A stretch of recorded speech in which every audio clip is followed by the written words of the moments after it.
पण अशी गोष्ट सांगणार आहे की जे तुम्ही माझं ऐकणार नाही. बरोबर आहे, 100% ऐकणार नाही तरी सांगतो. हे बघा, सध्या माझ्याकडे डोळे दुखतायत, डोळ्याला पाणी येतंय, डोळे कोरडे झाले म्हणून येणाऱ्या लोकांची संख्या 65% आहे. किती टक्के? 65 पेशंट 100 मधले ह्याच्यासाठी येतात माझ्याकडे. कारण काय? आपल्याकडे असलेला मोबाईल. तर मोबाईलची गोष्ट समजून घ्या. मोबाईल कसा वापरला जातो?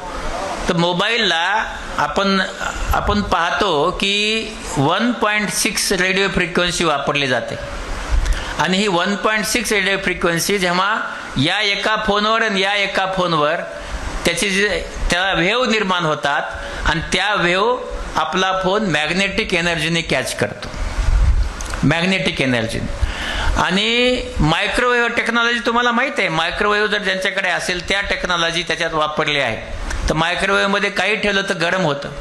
तर ती टेक्नॉलॉजी वापरून मॅग्नेटिक वेव्हनी आपला तो पकडला जातो. आपण कानाला लावतो, त्या ज्या वेव्ह आहेत कानात जाऊन आता लोकांनी ऍक्सेप्ट केलंय की 5% मेंदूचे कॅन्सर कानाच्या जवळ मोबाईल लावल्यामुळे होत आहेत सध्या. त्याचबरोबर आपण जे करतो, डोळ्याला बघत राहतो, त्याच्यात ब्ल्यू लाईट असतो.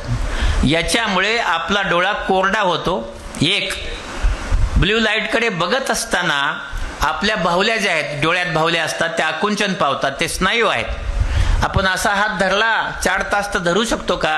नाही.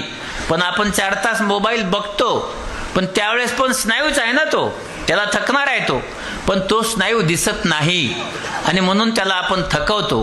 आणि त्याच्यामुळं चष्म्याचे नंबर लहान मुलांना -20 -22 पर्यंत सध्या चष्म्याचे नंबर जात आहेत. त्याचबरोबर आपल्या हृदयाचे आजार, आपण खाली ठेवला पायाजवळ तर नपुसकतो येतं, हे सिद्ध झालं आहे. आणि लहान मुलांचं जे आहे त्यांना मोबाईल दिल्यामुळे त्यांचं हुशारी, इंटेलिजन्स हा 65% कमी होत चालला आहे. पण आता काय झालंय की आपण लहान मुलगा रडला त्याला मोबाईल, जेवत नसेल त्याला मोबाईल, तुम्हाला टीव्ही बघायचा आहे त्याला मोबाईल. म्हणजे आपण त्या मुलाला मोबाईलमध्ये गुंतवून ठेवतोय. त्याच्यामुळे तो रागीट झालाय, तो हट्टी झालाय, तो काही ऐकत नाही तुमचं, तरीही आपण त्याला मोबाईल देतो.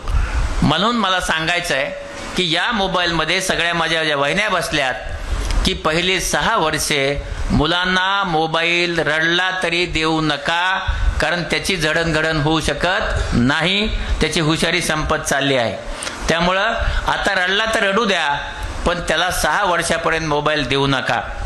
6 वर्षे ते 20 वर्षापर्यंत 1 तास वापरावा. 20 वर्षानंतरच्या सगळ्यांनी 2 तासाच्या वर मोबाईल वापरू नये, कारण त्याच्यामुळे आपल्या शरीरावर नुकसान होत चाललंय.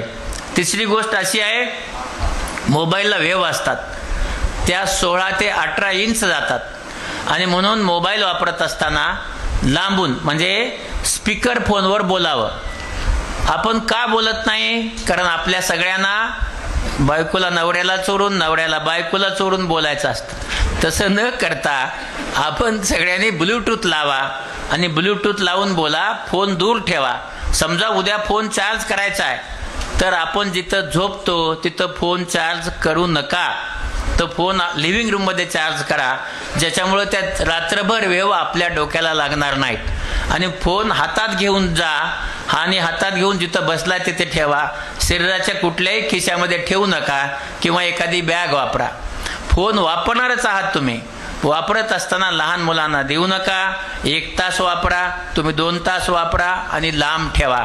असं केल्याने तुम्हाला मोबाईलमुळे होणारे दुष्परिणाम कमी होतील. मला असं वाटतंय जरी तुम्ही ऐकणार नाहीत तरी ज्ञान म्हणून तुम्हाला सांगितलंय.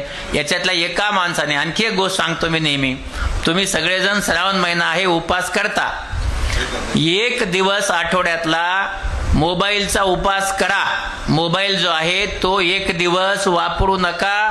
नाही वापरल्याने तुमचं काहीही नुकसान होणार नाही. आणि नुकसान झालं तर मला विचारा, अजिबात नुकसान होणार नाही. म्हणून उपास करायचाच असेल